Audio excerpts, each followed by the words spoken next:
Welcome back to the Coaching Culture Podcast. I'm JP Nurbin, founder of this podcast and of TOC Culture Consulting, and I'm joined by my friend and co-host, Nate Sanderson. Our mission is to provide mentorship and community for leaders all over the world, helping them on their journey. Our podcast is our way to invite you into that journey, into our journey, to learn with us, and we appreciate you listening in, as I appreciate Heights Youth Coach, who left a review that honestly has my head swelling a little bit.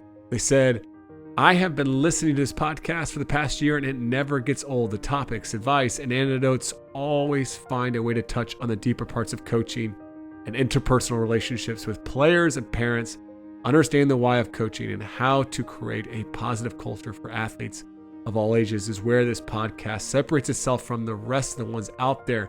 This podcast is so much more than X's and O's. It's a deep dive into how to create a better environment for players to succeed, build resiliency, and become better people in the process. The information they provide is solid gold and a must listen for any coaches today.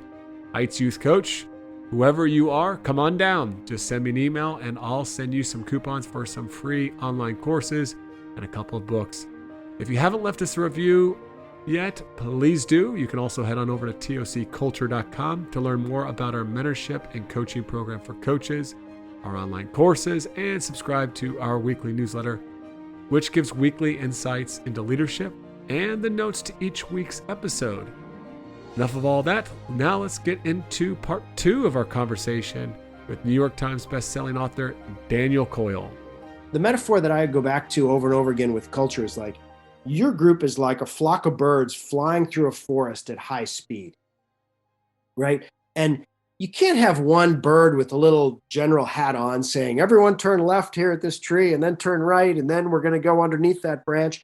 No, you're self-organizing at high speed, right? You're sharing information, you're staying connected. That's the safety part we've already talked about. But the vulnerability part is sharing information with everybody so everybody can self-organize and make a decision and fly around where you want to fly.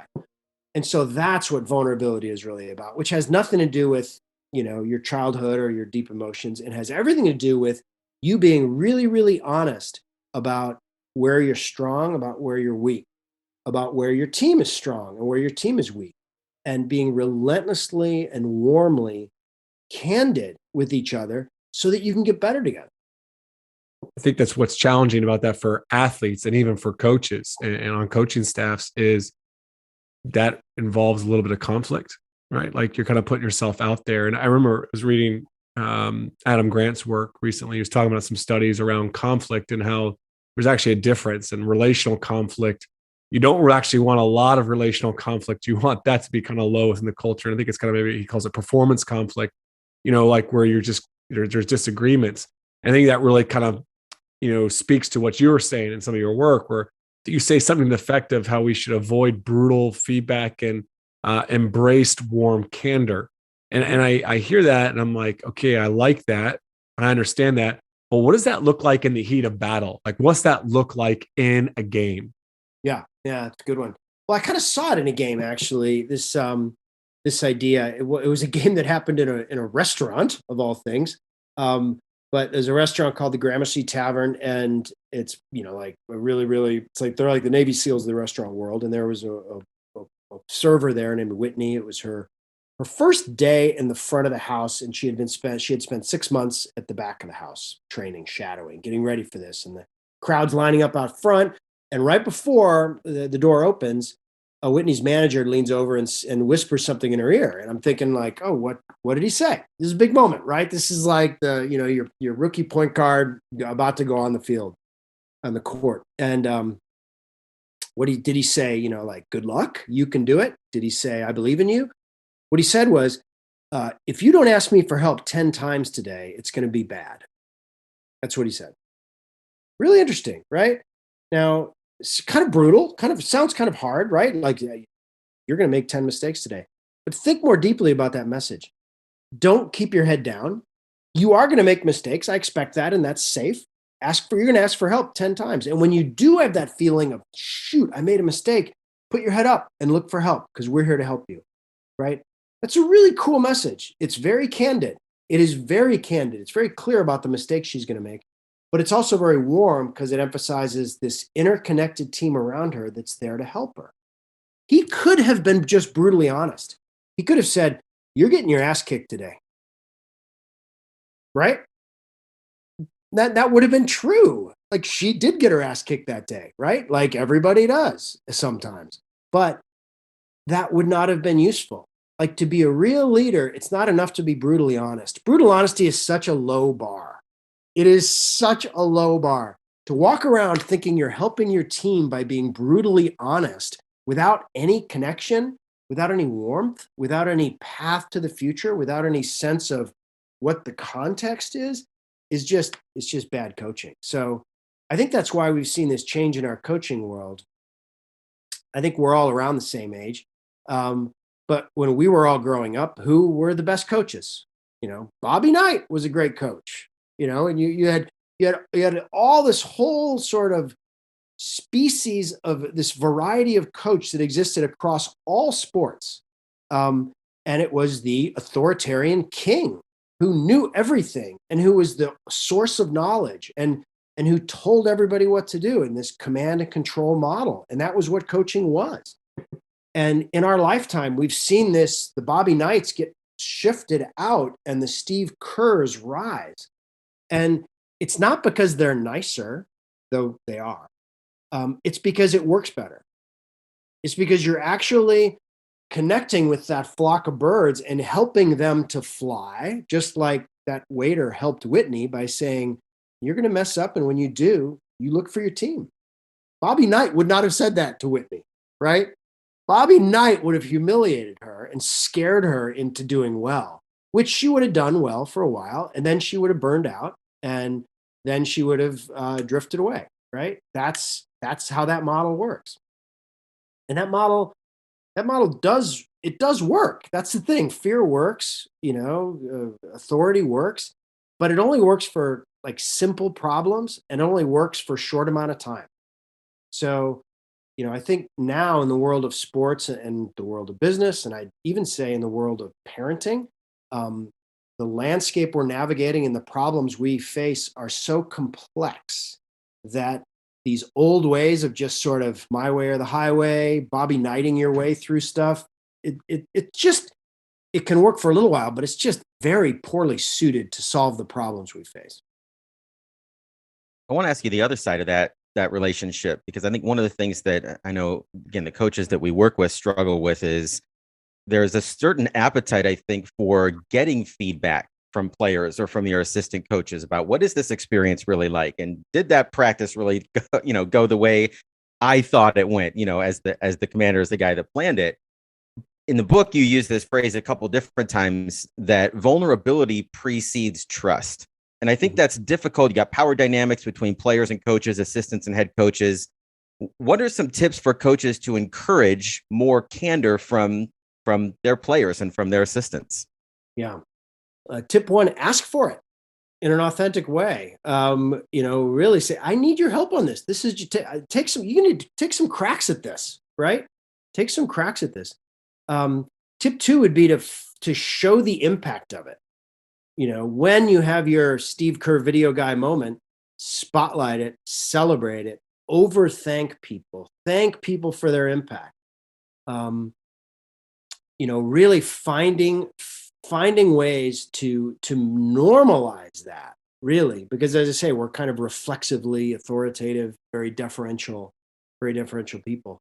But to continually have these conversations, and I guess tip three would be to diffuse your own authority. The first time I went to Guardian spring training, when you walked into the coach's room, there was a picture of Terry Francona on the wall, like a Xerox picture, and his glasses were kind of askew and he had a goofy expression on his face, and above it was written, "I demand respect." It was hilarious, right? It was hilarious. It's like, he's a Hall of Fame coach. He's won the World Series. He brought the Boston back from 100-year drought. And what does he have there? So he's actively diffusing any sense that he's Bobby Knight, right? He's not. He's saying, I'll earn your respect, and I'll earn your respect by treating you like a human being and asking and learning from you. That's how I'm going to earn your respect. So I think it's not a signal that it's funny to talk about it in terms of tips, because it's not like you can do it 3 times and forget it, right? It's a continual signal that you're sending of saying, I don't have all the answers. What we're doing is really hard. And nobody here has all the answers. But together, if we keep letting the best idea win and keep having good arguments among ourselves and embracing these tensions, we're going to get to a good answer together. And that's something, that idea that you referred to, JP, of task conflict versus relational conflict. Task conflict is awesome. It's let the best idea win, and then we go out for a beer afterwards, right? Our relationship is strong. We've let the ideas fight it out, and we're both kind of happy at the result because we got a great result.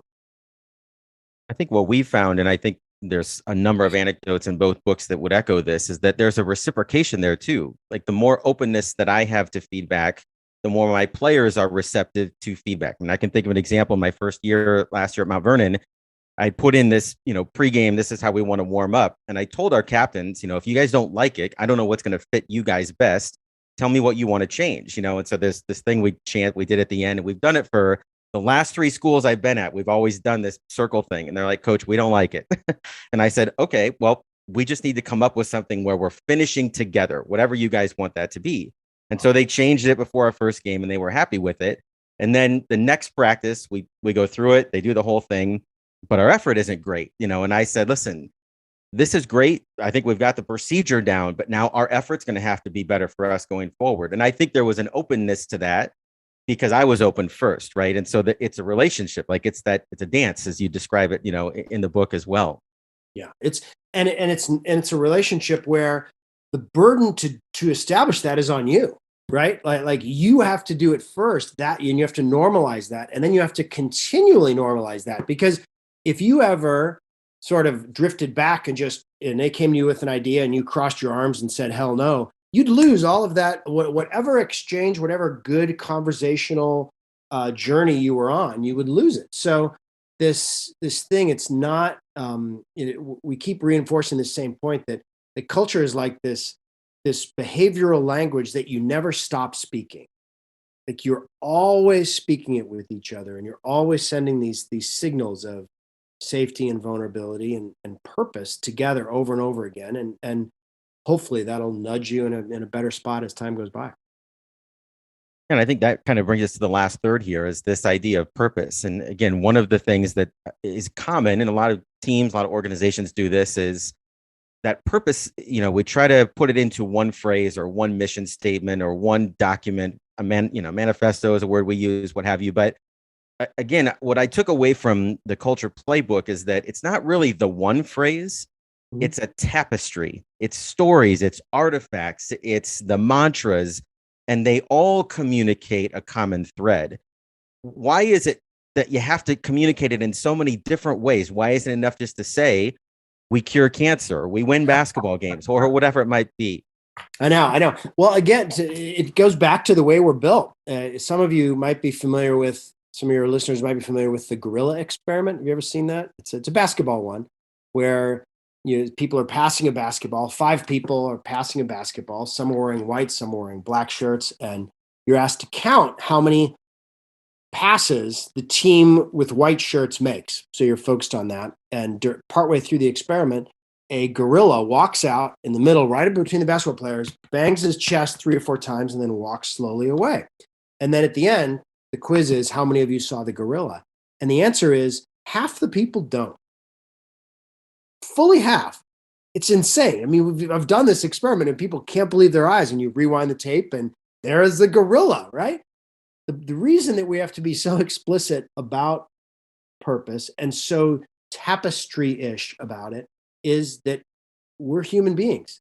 We have got these brains that are so great at denying, ignoring, having tunnel vision, not seeing, focusing on what's right in front of us, solving whatever puzzle we have in front of our noses, that we require this neon lit tapestry put before us. This windshield is another metaphor that I've seen used a lot. This windshield that says, you know what's important right here? Curing cancer is important, right? What's important, right? And then finding those many different ways. And the reason that tapestry is important is because each of those ways, almost like a GPS marker, like if you were trying to travel through a jungle to find Machu Picchu, and your map just had you and Machu Picchu on it, it would be hard to find, right? Because and that's what Let's Cure Cancer is, right? It's just the one signal. But if you had a bunch of landmarks along the way, if you had a bunch of arrows, a bunch of things that said this river and that tree and this bird, then you could find it. And that's exactly how these things work, especially when they're co-created, especially when they're generated, not top down, but bottom up. I was at a recent gathering of a team, a business team that was trying to kind of capture their purpose. They're trying to capture what they did. And what they came up with in one of their mantras was, do epic shit. Like that was it, right? It had nothing to do with anything. Like it's spectacularly dumb, right? It's like what a skier would say. It's spectacularly dumb. Did it work for that team? It totally did. Because when you said that phrase, all of them, picture what's happening in their brains. They're remembering people and stories and symbols and imagery that comes from, their time together. And now whenever they're working on a project, they can say, is this epic or not? Like all good navigation, it gives you a lens to put on yourself and get on the roof, if we want to call it that, and say, am I on track or not? Or is this non-epic? I don't think we should do this project. It's kind of non-epic. Or let's move our attention over to this project. This one has some epic shit. So that's the way it works. It's like to generate from the bottom up, not from the top down, and to continually do it. And that's one of the things that I think a good leader, a good culture leader has, is kind of an ear for melody when it comes to that stuff. When you hear a good saying, when you see something cool happen, when you notice a cool chant, when you notice a good rhythm, when you see a great story of the walk-on kid who stayed late, or there was a story that came out of San Antonio. After Tim Duncan retired, he went and coached there. And one day they were running and a player threw up. And Tim Duncan wiped up the court after this guy threw up. Tim Duncan, Hall of Famer, is wiping up the vomit of a rookie player. Okay, that's a story, right? That's a memorable image. That is a cultural beacon that you better believe they talk about it. You better believe they remember it. You better believe that they use it in the culture. And good cultures are always looking to, just like that flock of birds, like we need some lights to navigate by. And those stories, especially when they bubble up from beneath and you build them together, that's what provides that light that you can travel by. I think one of the challenges that I kind of see though in the world of sports though, Dan, and one of this is, and I know you were talking about like that one business team, their thing was to, make epic shit or do epic shit, right? Which I love. And this is potentially a team in business, which, they're constant changing within the year and managers, every year.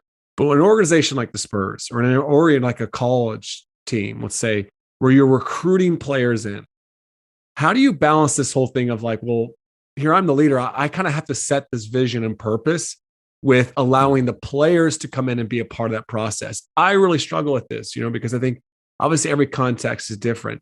But I think in sports, with the Spurs, go back to them with Pop. I mean, he's been there over 20 years almost, right? So it's at this stage, with rookies coming in, are they part of that process, or how do leaders balance that?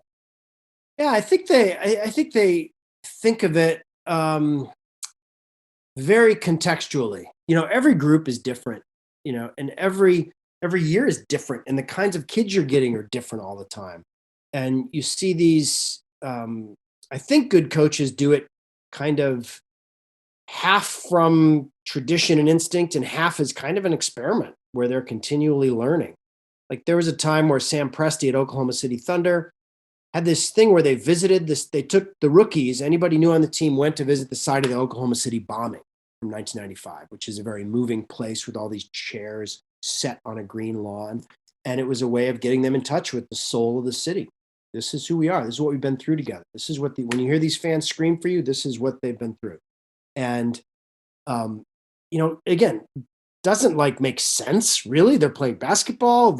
Some of these people weren't even alive when this happened. But it worked as a connective thing. So they kind of double down on that.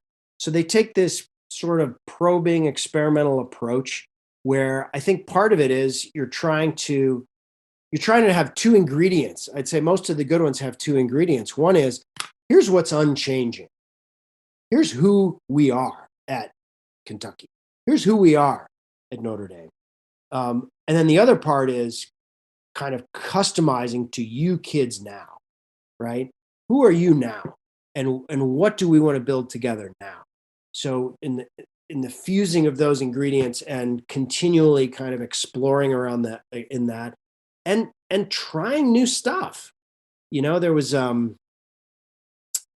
the Browns were an interesting case study of this. They've got their own cultural challenges now, obviously, but in 2020, they brought on a new coach, Kevin Stefanski. They had lost, like 33 of their previous 34 games or something like that. And Stefanski was in the unenviable position of having to build a team during COVID. So they were trying to get together without being able to be together. They're meeting on Zoom calls, basically. And he tried, and as an experiment, tried this exercise that he had borrowed. And again, this borrowing, I think good coaches in this space are continually being thieves and looking for good stuff to steal and borrow. They don't think that they can invent everything themselves. And he had a conversation with a colleague who is at VCU basketball. And they were talking about connection and how to build connection, because this was obviously on Stefanski's mind. And the VCU coach shared an exercise that they did called the 4 H's. And it was where you get in small groups and you share your hopes, your history, your heartbreak, and your hero. And short conversations, high disclosure, really tons of vulnerability in kind of the personal disclosure space of saying, here's my heartbreak, here's my hero, here's my history. And it was incredibly effective. They were able to kind of create, real connections across position groups, across ages, across rookies and veterans, at a time where doing that was extremely challenging. And they ended up having a very cohesive team that year, in part because of those conversations, Stefanski would say. And so I think that's the kind of approach that I think smart coaches take, to always be on the lookout for things that will connect in this moment, but also to be alert to the unchanging pillars that they want to build their program around. And as those pillars, they may evolve over the years, right? And I think, most of the successful ones that I've seen, one of the pillars always ends up being about growth, about learning, right? They don't make it about these sort of fixed historical things. They make it about the change that is possible when people have the courage to kind of go to the very edge of their ability and fail and then try again. And we want to be respectful of your time here, so I'm going to get you out of here on two quick ones. This might be an interesting question. I don't know if I've heard you answer this on any of your interviews yet, but when you have gone through this process over the last 4 or 5 years of studying great culture and looking at business organizations and education and sports and across the board, you've got a wife and kids of your own. And I wonder, has there been an impact on you and your family in terms of just what it's been like to see this, these successful traits in all these other groups and bring that home? Has that impacted you at all on the home front? I'll bet all your coaches would say yes to this sort of thing. I certainly would say yes. Being around good leaders and good cultures cannot help but affect you in a deep way, because you see, communication at its best, and you see the power. I sort of grew up with the model of kind of the old-fashioned father figure, who like is the source of all the power and knows the answers, and being around leaders like Pop, like Steve Kerr, like Tito Francona, you sort of realize the power of not doing that, the power of being a lot more open and vulnerable. And instead of saying, how did your day go today to your kids when they come home for dinner? Instead, you confess a big mistake that you made that day. Like that vulnerability loop creates real conversation and real energy and real curiosity. And you tune in more to kind of these, this just time when you're together, and these cues of just sort of taking care of each other just in the kitchen, unloading the dishwasher, becomes more meaningful and more fun and more interesting. So yeah, it does. It shifts you, and it definitely has. I think being more, providing more vulnerability and visibility, and creating that in the family, and thanking people more often. That's been a big impact. And kind of slowing down, like the act of a lot of these good behaviors and these strong culture things happen in the pause. Like, we always glorify the action in our culture and the great performance, but actually that pause, where we talked to where Steve Kerr goes to the video intern and says, what do you think? Like that's the moment when culture happens, or when you sort of stop and say, how did you think that went? Like, what would be better? Help me do something better. That's a pause. And so I think overall it kind of tunes you into the power of that pause, because that's the pause where like relationships really get built. Well, the book is called The Culture Playbook, just released, I think, this past week. We'll get you out of here on this question, but as JP knows, writing a book is a labor of love, and sometimes it becomes a labor. When you're at the finish line, and you look back on the work, what are you most proud of with The Culture Playbook? Wow. I guess I can say the illustrations, because my daughter Zoe had a huge role in conceptualizing them. And it was a treat to be on kind of a good team with her and my other illustrator. His name is Mike Rohde, who was a wonderful coach to Zoe and a wonderful friend. So to be like privileged to be part of those conversations, and then to see that work evolve through all these iterations and then come out in a nice finish, that's been the most rewarding piece for me. All right, that's it for our conversation with Daniel Coyle. I've read Culture Code more than any book in the last 5 years. Actually, that's a lie. Stickman by Julia Donaldson. That's the author who wrote The Gruffalo. That's the number one book in our house. But anyways, you're missing out. Check it out, The Culture Code. And then the follow-up to that, The Culture Playbook. There's a lot of great strategies in there that you want to check out. Thanks so much for listening in to today's podcast. Don't forget to leave us a review and subscribe.